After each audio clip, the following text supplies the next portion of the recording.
अस्सलाम वालेकुम नाज़रीन, मैं हूं जुनैद जमशेद। एक बार फिर आप लोगों की खिदमत में हाजिर हूं। तो आज हम सैकुलेंट प्लांट के मोनोडेनियम स्पीशीज़ को देखेंगे। इसमें यहाँ पे हमारे पास डिफरेंट वैरायटीज़ मौजूद हैं। यहाँ पे हम देखें तो ये मोनोडेनियम की जो स्पीशी है ये हैंगिंग पॉट के लिए बहुत बेहतरीन है, आप लोग देख सकते हैं।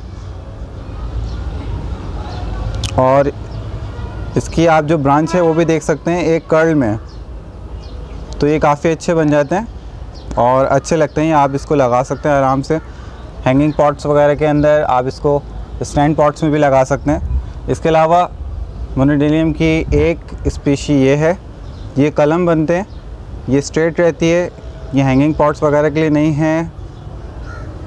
और आप लोग देख सकते हैं इसकी ब्यूटी। इसके लीव्स जब नए आते हैं तो उनका कलर देख सकते हैं, और जब लीव्स थोड़े पुराने हो जाते हैं तो उनकी जो आउटलाइन है वो पिंक हो जाती है। तो इसकी भी एक अपनी ब्यूटी है। इसके अलावा ये भी एक स्पीशी है मोनोडेनियम की, और ये हैंगिंग पॉट्स के लिए, स्टैंड पॉट्स के लिए बहुत अच्छी है। और इसके जो रूट्स होती है यहाँ पे कॉर्डेक बनता है। इसकी जड़ें जो होती हैं वो नॉट टाइप की बनती है, मोटी मोटी हो जाती हैं, कॉर्डेक्स बनते हैं इसके। और इसके आप लीव्स देख सकते हैं,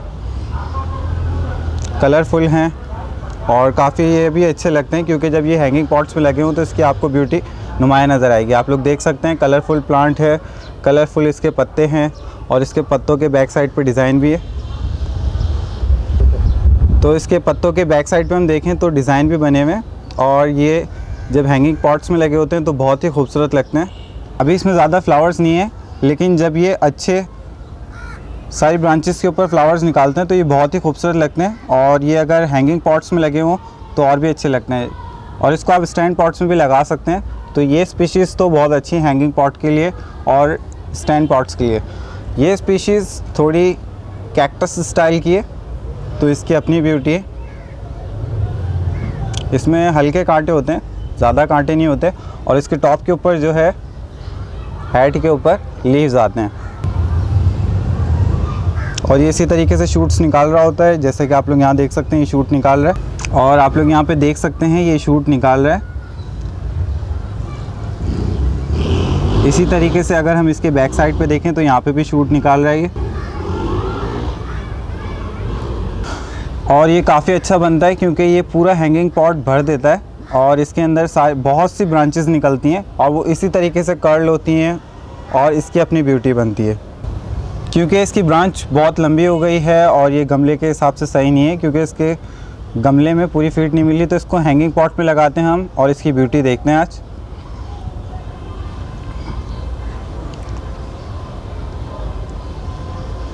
तो ये है हैंगिंग पॉट, इतना बड़ा नहीं है, स्मॉल है, लेकिन इसकी ब्यूटी के लिए बेहतरीन है। ये मैंने सेलेक्ट किया है। इसके ड्रेनेज होल को हम कवर कर लेंगे। तो इसके लिए सॉइल जो मैंने तैयार की है उसमें 80% बालू मिट्टी है और 20% काऊ डंक है।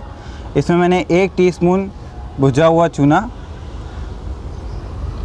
1 टीस्पून DAP और 1 टीस्पून NPK, ये 2 फर्टिलाइज़र्स डाले हैं मैंने, और भुजा हुआ चूना डाला है 1 टीस्पून, और इसको अच्छी तरीके से मिक्स कर लिया है। तो इस सॉइल में हम इस प्लांट को लगाएंगे।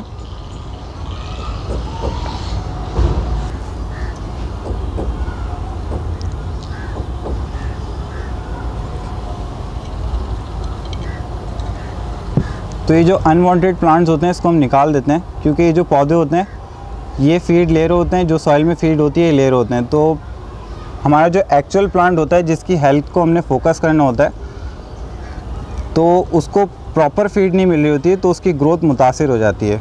तो ये जो अनवांटेड प्लांट्स हैं इसको हम निकाल देंगे। इसकी रूट्स हम देख सकते हैं कहीं से भी डैमेज नहीं है।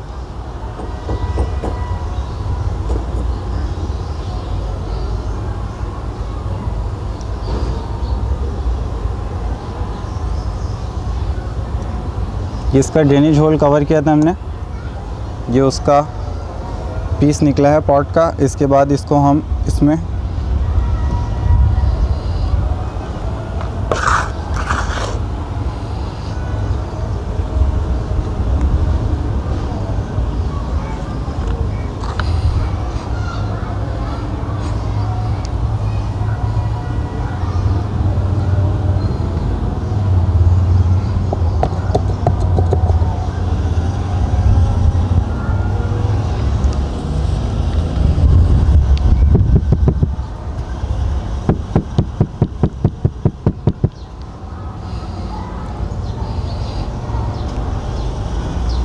पॉट में हमने इस बात का ध्यान रखना है कि इतनी सॉइल डालनी है कि इसके जो हैंगिंग होल हैं ये नज़र आए, और इसके साथ साथ प्लांट की रिक्वायरमेंट का वाटर उसको मिलता रहे।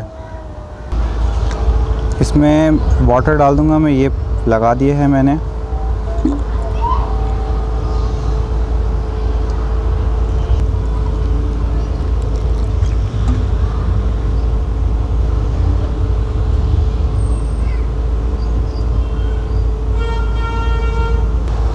तो इसके बाद हम जो हैंगिंग पॉट है इसके होल्स में हम ये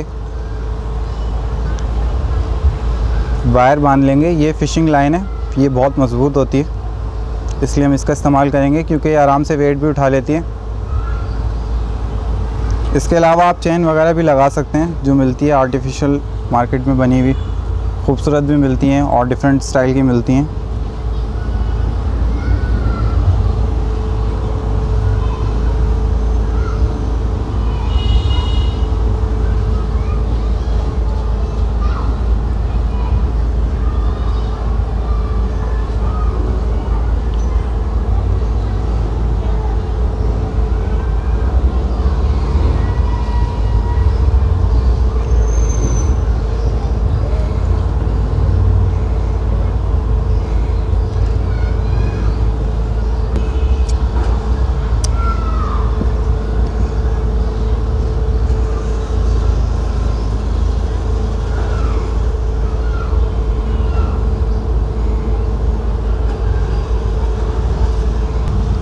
तो एक होल में तो मैंने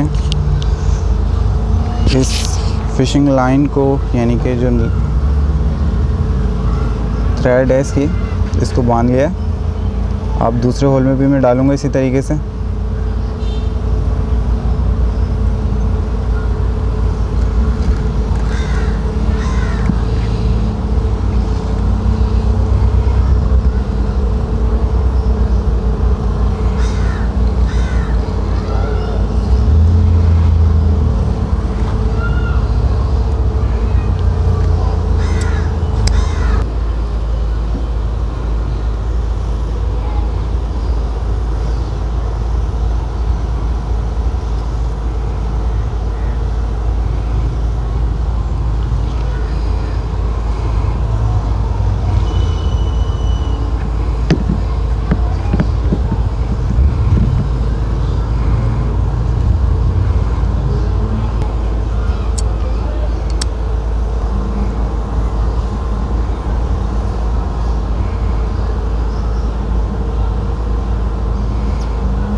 तो तीनों होल के अंदर हमने ये जो प्लास्टिक की वायर है ये डाल दी है हमने।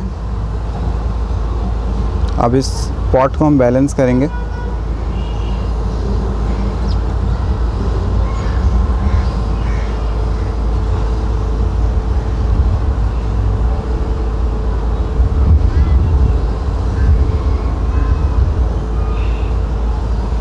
बैलेंस करने के बाद इसके ऊपर हमने एक नॉट बांधेंगे।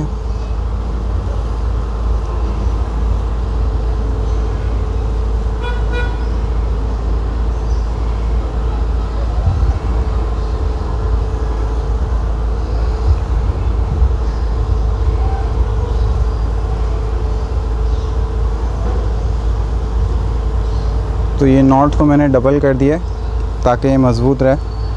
और अब इसकी ब्यूटी आप लोग देख सकते हैं।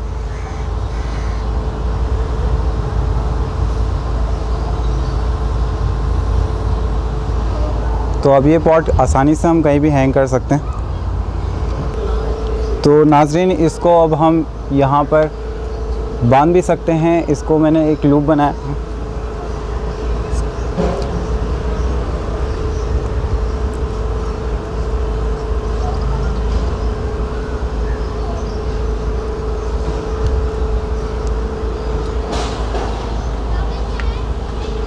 तो नाज़रीन, अब आप लोग देख सकते हैं इस प्लांट की ब्यूटी, और इसकी और भी ब्रांचेस इस तरीके से जब यूँ कर्ल करके ड्रॉप करेंगी तो ये बहुत ही अच्छा हैंगिंग प्लांट है और बहुत ही ब्यूटीफुल बनता है। तो नाज़रीन, ये जो मैंने हैंगिंग पॉट में लगा के आपको मोनोडीनियम प्लांट की ब्यूटी दिखानी थी, इसके अलावा भी फर्दर आपके पास कोई ब्यूटीफुल पॉट हो सकते हैं या मार्केट में अवेलेबल हैं, आप ले सकते हैं, आसानी से मिल जाते हैं। इसके अलावा भी आप किसी और हैंगिंग पॉट में इसको लगा सकते हैं। तो मैंने आपको इस प्लांट की ब्यूटी दिखानी थी, इसलिए मैंने इसको एक सिंपल हैंगिंग पॉट पे लगाया और आप लोग इसकी ब्यूटी देख सकते हैं। आप क्योंकि वो सिंपल पॉट में ये लगा हुआ था तो इसकी ब्यूटी नज़र नहीं आ रही थी, अब ये हैंगिंग पॉट में लगा हुआ है तो इसकी ब्यूटी नुमाया नज़र आएगी। तो इस प्लांट के वाटरिंग के हवाले से बात कर लेते हैं। ये ओवर वाटरिंग बर्दाश्त कर लेता है, अगर आप ज़्यादा पानी पे डाल दें तो ये बर्दाश्त कर लेता है, लेकिन प्लांट को जितना लिमिटेड वाटर दिया जाए उसकी सेहत के लिए अच्छा होता है और वो बेहतर ग्रो करता है। तो इसमें हम इसका वाटर भी कंट्रोल करके देंगे, इसमें ओवर वाटरिंग नहीं होने देंगे। और जहाँ तक बात है इसमें फर्टिलाइज़र की, DAP NPK, तो 1 महीने तक हम इसके अंदर 15 दिन के वक्फे से DAP और NPK का इस्तेमाल करेंगे। जब 1 महीना कंप्लीट हो जाएगा, जब हम 15 दिन के वक्फे से इसमें DAP NPK डालेंगे, 1 महीना कंप्लीट हो जाएगा, तो उसके बाद इसमें फर्टिलाइज़र डालने का ड्यूरेशन होगा 1 मंथ। तो हम इसमें 1 मंथ के वक्फे के बाद से इसमें फर्टिलाइज़र का इस्तेमाल करेंगे, DAP और NPK इसकी सॉइल में डालेंगे ताकि इसकी ग्रोथ अच्छी हो। क्योंकि अभी हमने इसको लगाया है, इसकी रूट को स्टेबल होना है, तो इसको 1 महीने तक हम इसकी फर्टिलाइज़र का रूटीन रखेंगे, इसको 15 दिन के वक्फे से फर्टिलाइज़र डालेंगे। जब ये स्टेबल हो जाएगा तो उसके बाद हम इसमें महीने के बाद से फर्टिलाइज़र डालेंगे। और जब ये डॉर्मेंट पोजीशन पे हो, इसकी ग्रोथ रुकी हुई हो, तो हम इसमें फर्टिलाइज़र का इस्तेमाल बिल्कुल नहीं करेंगे। उम्मीद है नाज़रीन, मोनोडीनियम के हवाले से जो हमने आज आपको इन्फॉर्मेशन दी ये आपको पसंद आई होगी। और मैंने आपको ये भी बताया कि मोनोडीनियम की जो स्पीशीज़ है वो बहुत ही इंटरेस्टिंग होती है, इसको आप हैंगिंग पॉट वगैरह में आसानी से लगा सकते हैं। और इसकी कुछ स्पीशीज़ ऐसी भी हैं जो हैंगिंग पॉट्स में या हैंगिंग या स्टैंड पॉट्स में लगाएं तो वो बहुत अच्छी लगती हैं, अट्रैक्टिव लगती हैं। तो ये थी मोनोडीनियम की ब्यूटी, उम्मीद है आप इससे वाकिफ़ हो गए होंगे। तो मोनोडीनियम की कुछ स्पीशीज़ ऐसी भी हैं जो सिंगल चलती हैं और बहुत अच्छी लगती हैं, जैसे कि हम ये देख सकते हैं, इसके ऊपर बेबीज़ निकल रहे हैं, शूट्स निकाल रहा है ये, तो ये एक बॉन्साई का लुक देती हैं और ये भी बहुत अच्छी स्पीशीज़ होती हैं। इसके अलावा मैंने आपको 2 स्पीशीज़ वो दिखाई जो हैंगिंग के लिए और स्टैंड पॉट्स के लिए बहुत अच्छी हैं। उम्मीद है नाज़रीन, मोनोडीनियम से रिलेटेड जो मैंने आपको आज इन्फॉर्मेशन दी आपको पसंद आई होगी। मुझे और मेरी टीम को इजाज़त दीजिए, अल्लाह हाफ़िज़। दादी अम्मा कहती हैं चांद से परियां लाती हैं, रोज़ उतर कर आती हैं, अपने पत्थर लाती हैं, आज मैं रात न सोऊंगी, चांद की परियां देखूंगी। हेलो व्यूअर्स, अगर आपको हमारी वीडियोस अच्छी लगती है तो लाइक करें,